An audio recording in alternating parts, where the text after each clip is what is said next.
alhamdulillah. Kalian apa kabar? Baik, Kak Indra kurusan. Iya betul. Program diet kan? Ya kalau dibilang kurang diet sih memang diet gitu ya, memang mengurangi makanan apa namanya biar bagus badannya, biar sehat tubuhnya, semua pikirannya gitu sih. Dari kapan mulai diet dan progresnya gimana kan? Dari April ya, pas puasa gitu ya. Jadi ya sebenarnya berawal dari aku ada bukan apa namanya, lambung, ada fatty livernya tuh gitu. Jadi dari situ mungkin apa udah peringatan kali ya. Ayo coba yuk diet yuk sekarang yuk gitu. Jadi ya alhamdulillah ya udah akhirnya dari situ mencoba untuk diet, untuk makan yang sehat-sehat, makan yang memang baik-baik ya gitu ya. Nah, alhamdulillah jadi dapat ini dan dapat tirusnya, dapat mulusnya ya kan. Dapat kurusnya. Dari berapa ke berapa, Kak? Dari 78 ya, 78 terus sampai sekarang tuh sekitar 66. Oh, 66. 10 kilo, 12 kilo. 12 kilo. Iya. Kak, mungkin apa yang dijalanin? Makannya makan apa? Jam berapa aja? Olahraga seperti apa? Ya ada makanannya yang memang yang nggak berlemak-lemak lagi, nggak goreng-gorengan gitu ya. Terus ya paling rebusan yang dimakan. Terus ada sih suplemen yang memang aku tiap pagi itu minum, sama malam juga minum gitu. Jadi serat, lebih banyak serat. Olahraga sebenarnya aku malas olahraga sebenarnya. Jadi aku lebih kepada jaga makan sih gitu. Tapi sebenarnya olahraga penting ya, jangan sampai enggak ya, olahraga penting juga. Dan aku sih olahraga juga sih, yaitu jalan di mall. Makan nasi masih nggak sih atau? Makan nasi makan tapi nggak banyak gitu. Porsinya lebih dikit gitu. Didikitin gitu. Masih 3 kali sehari atau di jam-jam tertentu? Di 3 kali sehari masih. Pagi-pagi aku makan roti, siang makan apa namanya, seperti biasa nasi, tapi pokoknya asal jangan gorengan, jangan apa tadi itu ya, itu sih gorengan sih, yang jahat itu gorengan. Jadi gorengan itu jangan. Batas makan terakhirnya? Batas makan terakhir paling jam 7-an ya, jam 7-an itu sudah selesai. Tips konsistennya gimana sih Kak Bekti? Gimana? Tips konsistennya gimana sih Kak Bekti? Apa Dia tetap lebih konsisten. Oh iya, konsistensinya jaganya ya memang harus dari diri kita sendiri ya. Jangan sampai apa namanya, mungkin kita lupa gitu atau apa gitu. Tapi ada cheating day-nya juga sih. Jadi supaya nggak stres ya. Supaya kita tuh nggak sampai diet tapi stres. Jadinya kan jadi apa ya? Akan terlihat dari wajahnya gitu. Lupa jadi stres, lupa jadi kayaknya harus nggak boleh makan ini, nggak boleh makan itu, nggak boleh ini. Jadi kayak kepikiran gitu. Jadi kayaknya lebih baik aku sih santai. Sabtu Minggu masih bisa boleh cheating, tapi aku tetap nggak makan goreng-gorengan lah. Itu aku kurangin banget untuk hal itu. Ada yang dirasa nggak sih setelah turun 12 kilo ini? Ya lebih apa ya, lebih enak gitu badan. Dan kan aku juga ada kena kolesterol juga waktu pas itu ya, kena apalagi ya, fatty liver tadi itu. Dan itu benar-benar asupannya harus benar, harus makan yang bagus lah gitu ya. Jadi jangan sampai terulang kembali. Jadi memang makannya harus dijaga banget. Dan alhamdulillah jadi setelah menjaga makanannya jadi ya terjaga juga badannya juga. Jadi kelihatan lebih bagus lah gitu, lebih sehat dan lebih enak ya badannya gitu. Alasan utamanya karena penyakit itu. Fatty liver sejak kapan sih, Kak? Fatty liver tahun ini ya, April. Oh, Dan April. itu kena Gara-gara fatty liver ya. Ya itu makan sembarangan, makan lemak-lemak ya, gorengan-gorengan, tetelan tuh. Tetelan. Sempet dirawat aku 3 hari ya, gitu. Jadi sempet sebelum dirawat itu pokoknya dalam sebulan itu 3 kali bolak-balik UGD, gitu ya. Terus terakhir ya itu akhirnya aku harus dibawa ke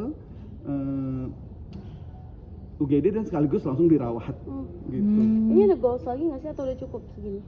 Iya sih cukup sih, nggak yang harus berapa lagi ya. Kalau sekarang malah istriku bilang kamu kekurusan deh gitu kayaknya. Karena soalnya istriku waktu pertama kali ketemu aku memang agak cabi kan gitu ya. Dia suka aku yang cabi sebenarnya. Tapi ya sekarang begini ya bagus untuk penampilan. Jadi tapi ya itu perutnya jangan terlalu kurus-kurus ya katanya gitu. Jadi aku masih agak ya ada endutnya dikit lah ya. Tapi sempat ada yang khawatir nggak sih orang-orang, Indra kenapa kekurusan? Iya. Untuk acara ya habis ini terakhir ya. Seputar acara. Iya benar. Banyak yang bilang itu sih lo kenapa sakit gitu, banyak yang bilang kenapa kurus sakit atau apa gitu. Jadi ya aku bilang bahwa memang ya ada sakit juga, tapi akhirnya aku jaga untuk terus, karena untuk acara ini kan kita harus tuh ya perutnya harus Kelihatan ya. harus kelihatan kan jadi bagong nih ya kan. Jadi pada saat kita ketemu dengan tim pagelaran Sabang Merauke, lo kok Bekti kurus, lo mau jadi ini jadi bagong tuh harus agak gendut dikit gitu. Jadi ya gimana Bu, ini aku harus jaga makan juga, tapi ya tetap harus perform juga, harus kayak gini juga gitu. Tapi ya gak apa-apa lah, pokoknya yang penting sehat lah. Berarti sekarang pakaian udah banyak yang longgar Ini dong ya? belum turun ini. Iya Bu, benar, banyak yang longgar-longgar. Ini khususnya ini lehernya jadi longgar gitu. Ini ya, Di baju baru dong Kak Indra atau gimana? ya nggak usah juga sih baju baru. Tapi kemarin sempat ada beberapa baju baru juga sih yang ngasih ukurannya gitu. Sekarang udah lebih enak. Biasanya ukurannya beli itu Dila suka kesempitan gitu ya kan. Tapi sekarang udah make udah enak gitu. Jadi apapun saya sudah bisa pakai. Lebih seger nggak sih? Nggak mudah capek, mungkin aktivitas ini kan padat juga ya di semua Ya betul itu betul banget. Jadi lebih seger, lebih nggak gampang capek ya, nafas jadi enak gitu ya, karena dengan tubuh ideal, karena kita jaga makan, jangan sampai juga kita kegemukan juga gitu. Ini aja udah ngos-ngosan kadang begini kan ya. Terus akhirnya ya alhamdulillah diberikan seperti ini sama Allah, diberikan kesehatan seperti sekarang ini, aku syukurin banget dan aku jaga banget gitu. Kayaknya nanti mau pindah ke Aussie. Jadi Pindah ke Aussie kan memang itu impian kita untuk sekolah anak-anak gitu kan, nanti masih 5 tahun lagi kalau misalnya memang mereka jadi kuliahnya di sana. Cuman ya semua itu dengan berbagai pertimbangan, ya kita masih juga cari-cari sekolah di sini juga. Yang mana nih kira-kira yang mana duluan, yang mana ada rezekinya yang mana, ya kita ambil yang itu sih gitu, yang terbaik aja lah. Ya kemarin sempat 2 minggu. 2 minggu kita di Australia, terus ya kita udah lihat-lihat sekolahnya juga, udah sempat cari-cari tahu lah mengenai hal itu, dan ya kita masih terus ngumpulin uang lah pokoknya untuk kuliah anak itu yang terbaik lah pokoknya, dimanapun. Kalau memang misalnya dapat rezekinya di Australia sana, tapi kalau ternyata rezekinya di sini ya udah sini aja nggak apa-apa juga. tapi kenapa sih Kak memilih Australia dibanding negara itu? Lebih dekat negara lebih dekat, terus nggak ribet, terus ya kita udah sering bolak-balik ke sana. Orang-orangnya sih menurut aku ramah-ramah ya, enak-enak gitu ya. Jadi ya dan sekolahnya juga tempatnya bagus-bagus gitu. Ya sebenarnya sih Indonesia juga nggak kalah juga, cuman ya mungkin ada biar bahasa Inggrisnya anak-anak kan pada pakai ini, jadi biar kepake lah di sana, di luar sana gitu. Tapi udah sempat cari kerja juga Kak Indra? Di sana? Iya. Aku udah cari sempat juga gitu ada beberapa tempat yang memang jadi pengajar gitu. Oh, pengajar vokal gitu atau apa? Acting. Guru public speaking. Oh. Guru public speaking gitu. Aku sempat apply juga, ke sana gitu. Ya coba-coba aja ya kan, siapa tahu ya kan. Tapi udah keterima atau? Belum. Baru coba-coba. Masih coba-coba. Kepikiran kerjaan lain nggak di sana? Ya itu mungkin public speaking, terus ada denger-denger pokoknya mana lo cuci piring aja di sini juga hidup lo kata gitu. Berarti Sesiap itu ya untuk Indonesia.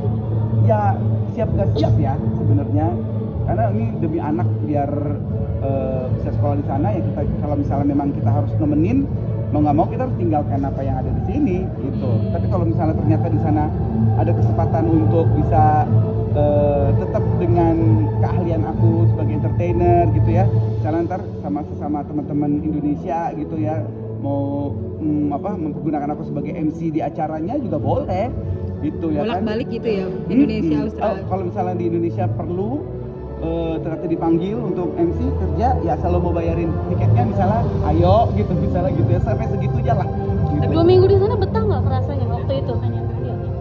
2 minggu di sana kemarin betah nggak? Rasanya kayak kayaknya Indonesia aja deh, itu gimana mungkin? Ya betah-betah aja sih gitu, anak-anak cocok gitu, istri juga cocok gitu ya, dari karena kita suka yang dingin-dingin gitu, kebetulan kemarin lagi dingin, lagi enak, terus terus ya lingkungannya juga enak, kita naik kereta kemana-mana aman gitu. Jadi aku sama Dila sama keluarga tuh naik kereta kemana-mana tuh naik kereta dan ya enak banget deh. Gak banyak yang minta foto ya waktu itu ya? Iya sih, nggak ada sih, cuma kalau yang tahu minta foto gitu. Ini nggak bisa jauh dari anak apa gimana kak? Harus nganterin ke Australia? Iya, ya begitulah ya, sayang anak kan juga ya kita biar Apalagi perempuan bisa dulu ya. ngurusin. Oh, apalagi perempuan, mereka kita harus jaga lah ya, jangan sampai nyesel suatu hari nanti gitu. Berarti ini sekarang cari uang terus ya buat kerja. Betul, nih di Forte ini sampai 2 hari berturut-turut, Insya Allah bisa buat nabung lah gitu, dan pekerjaan itu terus kalau bisa memang silakan, ini mumpung diliput ya, ayo saya bersedia, saya langsung aja telepon ke manajer saya gitu. Siap, oke.